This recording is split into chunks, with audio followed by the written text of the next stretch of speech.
বন্ধুরা, আপনারা কি বিশ্বাস করবেন যদি আমি আপনাদের বলি দুনিয়ায় এমন একটি জায়গাও আছে যেখানে সময় নিজের গতি বদলে নেয়, যেখানে আপনার ঘড়ির কাঁটা এবং আপনার বয়স উভয়ই দ্রুত বেগে দৌড়াতে শুরু করে, যেখানে পৌঁছানো মানুষ মাত্র কয়েক ঘন্টার মধ্যেই বৃদ্ধ হতে শুরু করে, তার নখ তার চুল সপ্তাহের বদলে কয়েক মিনিটের মধ্যে বাড়তে শুরু করে। আপনারা কি মানবেন দুনিয়ার সবচেয়ে উঁচু পর্বত মাউন্ট এভারেস্ট, যার উচ্চতা ৮,৮৪৮ মিটার, তাকে তো হাজারো মানুষ পাড়ি দিয়েছে, তার শিখরে পৌঁছেছে, সেখানে ভিড় জমে গেছে। কিন্তু এমন একটি পাহাড় আছে যার উচ্চতা এভারেস্টের থেকে প্রায় ২,০০০ মিটার কম, অর্থাৎ ৬,৬৩৮ মিটার। কিন্তু তা সত্ত্বেও আজ পর্যন্ত কোনো মানুষ তার শিখরে পা রাখতে পারেননি। যেই উপরে ওঠার চেষ্টা করেছেন সে হয় রাস্তা ভুলে গেছে অথবা কখনো ফিরে আসতে পারেনি। বিজ্ঞানের দুনিয়ায় নাসা একে পৃথিবীর কেন্দ্র অর্থাৎ অ্যাক্সিস মুন্ডি বলে। হিন্দু ধর্ম একে ভগবান শিবের নিবাসস্থল মনে করেন। কিন্তু স্থানীয় লোকেরা বলেন যে এই পাহাড়ের নিচে একটি সোনার নগরী আছে, যেখানে দেবতারা থাকেন।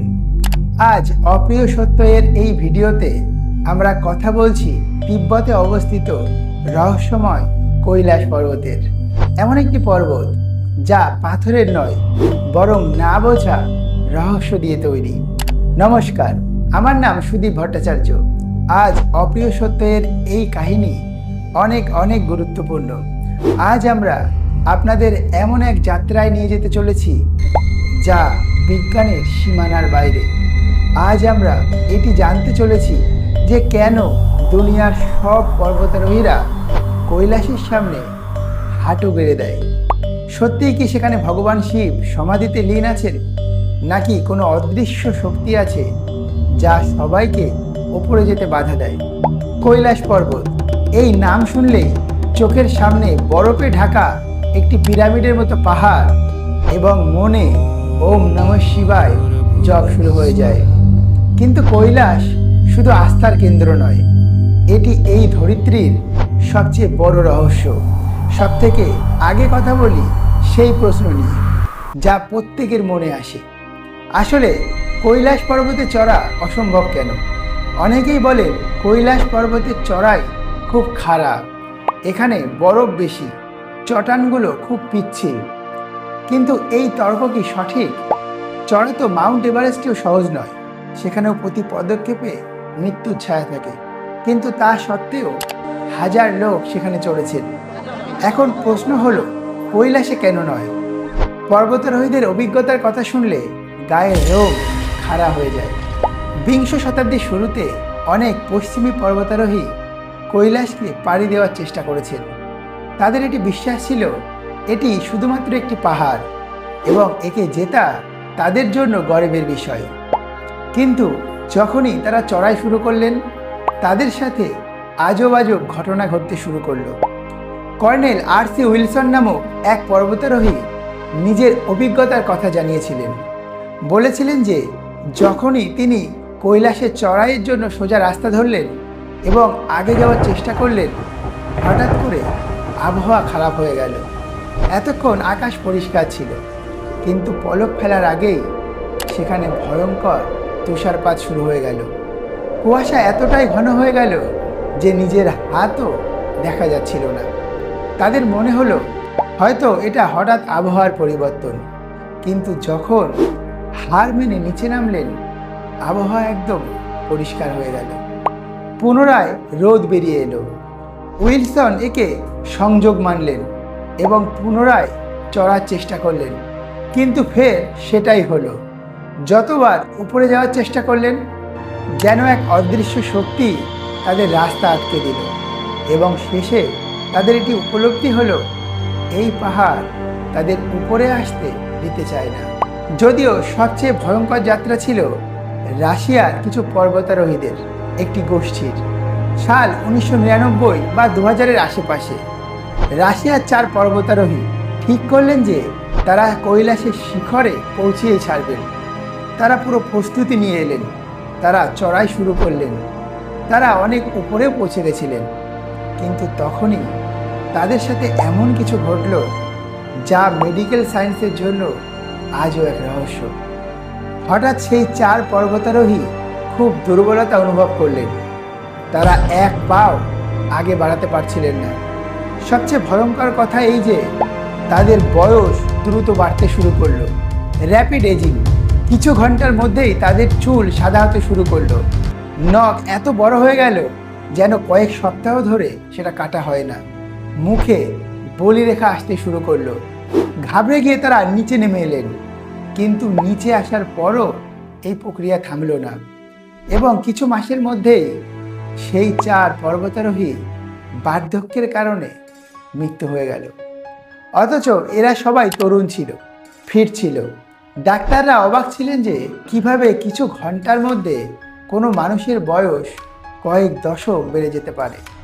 বিজ্ঞানীরা বলেন যে কৈলাস পর্বতের সময় অর্থাৎ টাইম সাধারণ গতিতে চলে না, সেখানে সময় দ্রুত চলে। যারা কৈলাসের মানস সরোবরের যাত্রায় যান তারা এটা অনুভব করেছে। তাদের চুল এবং নখ সাধারণের তুলনায় বেশি দ্রুত বাড়ে। প্রশ্ন হলো, কৈলাস পর্বত কি কোনো টাইম মেশিন, নাকি সময়ের সেখানে কোনো আলাদা ডাইমেনশন কাজ করে? এই ঘটনাগুলোর পর দুনিয়া ভরের পর্বতারোহীদের মনে ভয় বসে গেল। দুনিয়ার সবচেয়ে মহান পর্বতারোহী রেইনহোল্ড মেসনার, যিনি এভারেস্টকে বিনা অক্সিজেনে পাড়ি দিয়েছিলেন, যখন তাকে জিজ্ঞাসা করা হলো তিনি কি কৈলাসে চড়তে চাইবেন, তখন তিনি পরিষ্কার না বলে দিলেন। তিনি বললেন যে যদি আমরা এই পাহাড়ে চড়ে যাই তাহলে আমরা নিজেদেরই মনের শান্তিকে মেরে ফেলব। এই পাহাড় জেতার জন্য নয়, এটি মাথা নত করার জন্য। যদিও চীন সরকার 2001 সালে স্পেনের একটি টিমকে কৈলাসে চড়ার অনুমতি দিয়েছিলেন, কিন্তু দুনিয়া ভরে এর এত বিরোধিতা হলো যে চীনকে নিজের সিদ্ধান্ত বদলাতে হলো এবং কৈলাস পর্বতের চড়াইয়ের উপর সব সময়কার জন্য প্রতিবদ্ধ লাগিয়ে দেওয়া হলো। আজ কোনো মানুষ কৈলাসের উপর যেতে পারেন না। এই কাহিনী ধর্মীয় দৃষ্টিকোণ থেকে বড় গুরুত্বপূর্ণ ছিল, কিন্তু যদি শুধুমাত্র বৈজ্ঞানিক দৃষ্টিকোণ থেকে কথা বলি তাহলে কৈলাস পর্বতের গঠন নিজের মধ্যেই এক রহস্য। যদি আপনি একে খুব মনোযোগ দিয়ে দেখেন তাহলে এটিকে কোনো সাধারণ পাহাড়ের মতো দেখায় না। এর আকৃতি একদম সঠিক পিরামিডের মতো। এর 4টি মুখ আছে যা দিশাসূচক যন্ত্র অর্থাৎ কম্পাসের মতো উত্তর, দক্ষিণ, পূর্ব এবং পশ্চিম দিকে ইশারা করে। রাশিয়ার একজন বৈজ্ঞানিক ডাক্তার আর্নল্ড মুলতাসেভ কৈলাসের উপর অনেক রিসার্চ করেছেন। তার দাবি এতটাই চমকে দেওয়ার মতো যে শুনে মাথা ঘুরে যাবে। মুলতাসেভ বলেন, কৈলাস কোনো প্রাকৃতিক পাহাড় নয়, এটি ম্যানমেড পিরামিড, যা কোনো অতি বিকশিত সভ্যতা বা কোনো দেবী শক্তি বানিয়েছেন। এটি ভেতর থেকে ফাঁপা হতে পারে এবং এখান থেকে জুড়ে যায় আমাদের দ্বিতীয় রহস্য, শ্যামবালা নগরীর রহস্য। তিব্বতের প্রাচীন ধর্মগ্রন্থগুলোতে একটি রহস্যময় জায়গার উল্লেখ আছে যাকে শ্যামবালা বলে। বলা হয় কৈলাস পর্বতের নিচে বা তার ভেতরে একটি গুপ্ত স্বর্ণনগরী আছে। সেখানে এমন সিদ্ধ যোগী থাকেন যারা হাজার বছর ধরে তপস্যা করেছেন। তারা অমর এবং বাইরের দুনিয়া থেকে লুকিয়ে আছেন। ডাক্তার মুলতাসেভ এবং অনেক বিজ্ঞানী বিশ্বাস করেন যে কৈলাস পর্বত ভেতর থেকে ফাঁপা, তার ভেতরে যাওয়ার রাস্তা আছে, কিন্তু সেটা সাধারণ রাস্তা নয় এবং সেটা সাধারণ মানুষের নজরে আসে না। কি জানি, যাকে আমরা আজও এলিয়ান বলি তারা হয়তো এই শ্যামবালা নগরীর নিবাসী হন, কারণ কৈলাস পর্বতের আশেপাশে আজব আজব আলোর রশ্মি দেখা যায়, চমকানো গোলা যা আকাশ থেকে নামে এবং পাহাড়ের ভিতর গায়েব হয়ে যায়। স্থানীয় লোকেরা মনে করেন এরা দেবতা যারা নিজেদের দুনিয়ায় ফিরে যাচ্ছেন। এখন কথা বলি সেই চমৎকারের, যা দেখে নাস্তিকরাও আস্তিক হয়ে যাবে। বন্ধুরা, রহস্য শুধু কৈলাসের ভেতর নয়, বরং তার ওপরেও আছে। যদি আপনি স্যাটেলাইট দিয়ে বা উচ্চতা থেকে কৈলাসকে দেখেন, তবে এক অদ্ভুত দৃশ্য দেখা যায়। যখন কৈলাসে বরফ পড়ে তখন সেটি এইভাবে জমা হয় যে পাহাড়ের উপর প্রাকৃতিকভাবে ওম আকৃতি তৈরি হয়। এটি কোনো মানুষের খোদাই নয়, এটি সাক্ষাৎ ভগবানের লীলা। আর সবচেয়ে চমকে দেওয়ার কথা সন্ধ্যার সময় হয়, যখন সূর্য ডুবছে, তখন পাহাড়ের ছায়া যখন মাটিতে পড়ে তখন এক বিশাল স্বস্তিক আকার নেয়।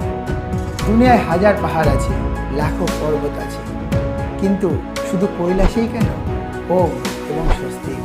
এটিকে প্রমাণ নয় যে স্বয়ং মহাদেব সেখানে বিরাজমান, এবং এটি তার চিহ্ন। নাসা এবং গুগল আর্থের স্যাটেলাইট ইমেজারিও কৈলাসকে নিয়ে অনেক প্রশ্ন করে। একে অ্যাক্সিস মুন্ডি বলা হয়। ল্যাটিন ভাষায় এর মানে হয় পৃথিবীর কেন্দ্র। অনেক গবেষকের বিশ্বাস, ভৌগোলিকভাবে কৈলাস পর্বত পৃথিবীর কেন্দ্রবিন্দু। অবাক করার কথা এই যে, যদি আপনি কৈলাস পর্বত থেকে নর্থ পোল অর্থাৎ উত্তর মেরুর দূরত্ব মাপেন, তবে সেটি ৬,৬৬৬ কিলোমিটার, এবং যদি আপনি কৈলাস থেকে সাউথ পোল অর্থাৎ দক্ষিণ মেরুর দূরত্ব মাপেন, তবে সেটি ঠিক এর দ্বিগুণ অর্থাৎ ১৩,৩৩২ কিলোমিটার। এত সঠিক গণিত কি শুধু একটি সংযোগ, নাকি এর পেছনে কোনো বড় বিজ্ঞান আছে যা আমরা বুঝতে পারিনি? এতটাই নয়, কৈলাস পর্বতের সম্বন্ধ দুনিয়ার অন্যান্য রহস্যময় স্মারকের সাথেও আছে। বলা হয় যে ব্রিটেনের স্টোনহেঞ্জ এবং মিশরের পর্বত কৈলাসের সাথে একটি সোজা রেখায় জোড়া আছে। এইসব ইশারা করে যে প্রাচীনকালে পুরো দুনিয়া এমন একটি নেটওয়ার্কের সাথে যুক্ত ছিল যার কেন্দ্র হয়তো কৈলাস ছিল। কিন্তু প্রশ্ন হলো, কৈলাসকে রক্ষা কে করে? কৈলাসের আশেপাশে থাকা লামা এবং রাখালরা প্রায় একটি ভয়ঙ্কর সত্যের কথা বলে। তাদের বক্তব্য অনুযায়ী রাতের অন্ধকারে এক বিশালাকার প্রাণীকে কৈলাসকে রক্ষা করতে দেখা গেছে। সে মানুষ নয়, সে ভালুক নয়, সে ইয়েতি অর্থাৎ হিমমানব। বলা হয় এই হিমমানব ভগবান শিবের গণ বা শৈল, যারা এটি সুনিশ্চিত করে যে কোনো অপবিত্র মানুষ যেন কৈলাসের সীমা লঙ্ঘন করার চেষ্টা না করে। অনেকবার বরফের উপর বড় বড় পায়ের নিশানা মিলেছে, যা কোনো পরিচিত জানোয়ারের নয়। ১৯ এবং ২০ শতাব্দীর অনেক পর্বতারোহী ইয়েতিকে দেখার দাবিও করেছেন। ইয়েতি কি সত্যিই আছে, নাকি শুধু এটা ভ্রম, জানা নেই। তবে স্থানীয় লোকদের জন্য এটি ভয়ঙ্কর সত্য। এখন আপনাদের জানাই কৈলাসের কাছে অবস্থিত দুটি হ্রদের কাহিনী, যা এই রহস্যকে আরও গভীর করে। একটি হলো মানস সরোবর হ্রদ এবং অন্যটি রাক্ষসতাল। এই দুটি হ্রদ একে অপরের খুব কাছে আছে, কিন্তু এদের স্বভাবের জমিন আসমান ফারাক। মানস সরোবর হ্রদের জল মিষ্টি হয়। এটি দুনিয়ার সবথেকে শুদ্ধ হ্রদগুলির মধ্যে একটি। এর আকার গোল, যেন মনে হয় সূর্য। এটিকে পজিটিভ এনার্জির প্রতীক মানা হয়। অনেকেই বলে এতে স্নান করলে মানুষের সমস্ত পাপ ধুয়ে যায়। অন্যদিকে রাক্ষসতাল আছে। এর আকার আঁকাবাঁকা, যেন অর্ধচন্দ্র। এর জল নোনা এবং বিষাক্ত মানা হয়। এতে কোনো জলজ জীব বা মাছ থাকে না। একে নেগেটিভ এনার্জির প্রতীক মানা হয়। মান্যতা আছে যে লঙ্কাবতী রাবণ এখানে তপস্যা করেছিলেন, তাই একে রাক্ষসতাল বলা হয়। সবচেয়ে বড় চমৎকার এই যে মানস সরোবর হ্রদের আবহাওয়া যতটাই খারাপ হোক না কেন, সেটি সবসময় শান্ত থাকে, কিন্তু রাক্ষসতালে সবসময় তুফানি ঢেউ ওঠে। অথচ দুটির মধ্যে সামান্য কিছু দূরত্বের পার্থক্য। বিজ্ঞান আজও এটি বুঝতে পারেনি যে একই পরিবেশে দুটো হ্রদের ব্যবহার এত আলাদা আলাদা কিভাবে হতে পারে। এছাড়া কৈলাস পর্বতে হওয়া আওয়াজগুলো আজও বিজ্ঞানীদের কাছে এক রহস্য। অনেক যাত্রী জানিয়েছেন, যখন এখানে খুব নিস্তব্ধ থাকে তখন পাহাড়ের ভেতর থেকে একটি আওয়াজ শোনা যায়।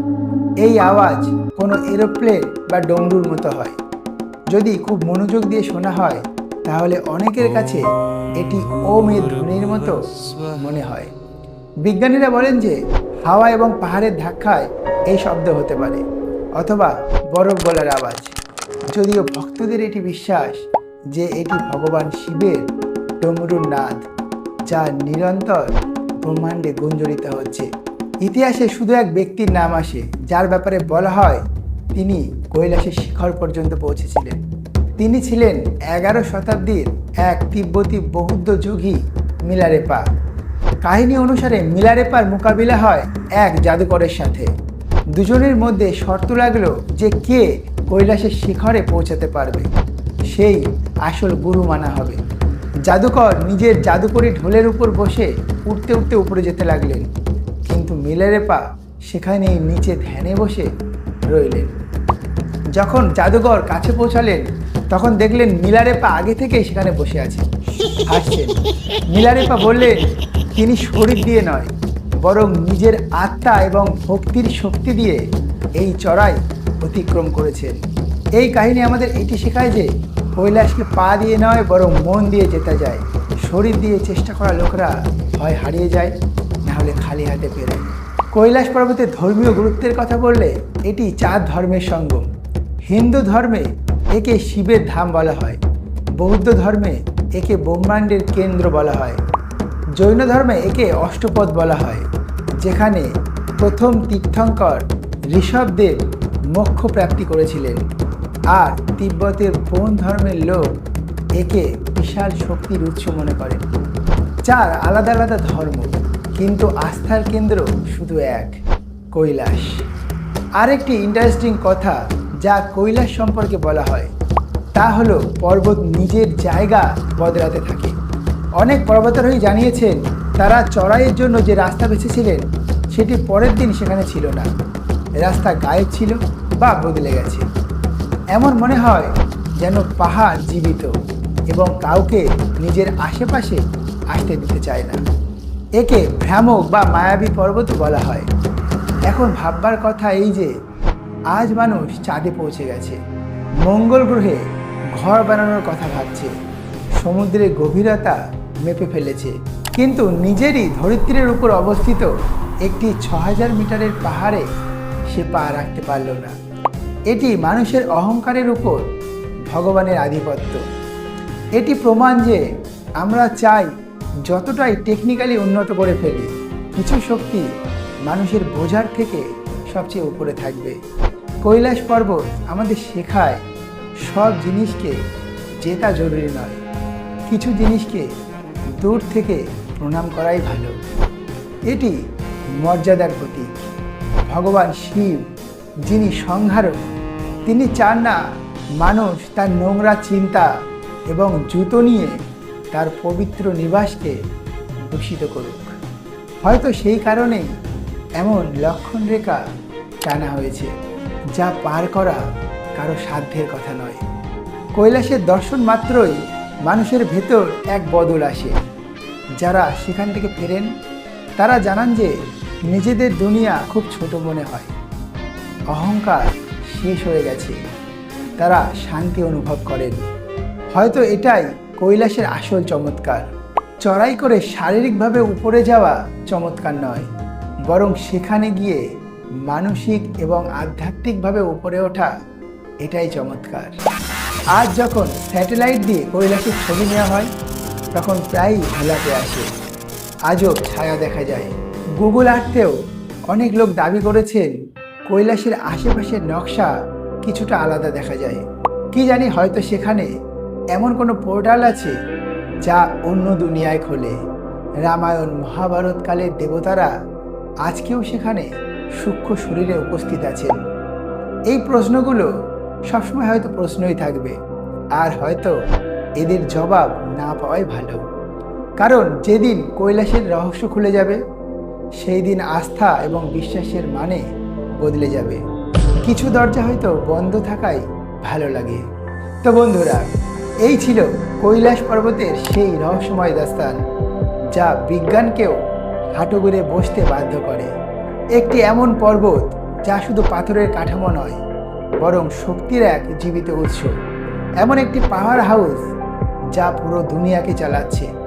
এখন প্রশ্ন আপনাদের কাছে, আপনাদের কি মনে হয়, ভবিষ্যতে কি কোনো মানুষ কৈলাসে চড়তে পারবে, নাকি ভগবান শিবের এই অভেদ্য কেল্লা সবসময় এভাবেই সুরক্ষিত থাকবে? আপনারা কি মানেন সেখানে সময় দ্রুত চলে? নিজের রায় কমেন্ট সেকশনে অবশ্যই লিখবেন। আর যদি এই ভিডিও আপনাদের পছন্দ হয়ে থাকে, যদি আপনি ভোলানাথের ভক্ত হন, তাহলে কমেন্ট সেকশনে হর হর মহাদেব লিখতে ভুলবেন না। বাকি এমন অদ্ভুত এবং রহস্যময় তথ্যের জন্য অপ্রিয় সত্য চ্যানেলকে সাবস্ক্রাইব করে রাখুন আর বেল আইকন অবশ্যই টিপুন। আমরা পুনরায় মিলব আপনাদের সাথে আর একটি না বোঝা রহস্য নিয়ে। ততক্ষণ পর্যন্ত ভোলানাথের কৃপা আপনাদের সবার উপর বজায় থাকুক। ওম নমঃ শিবায়।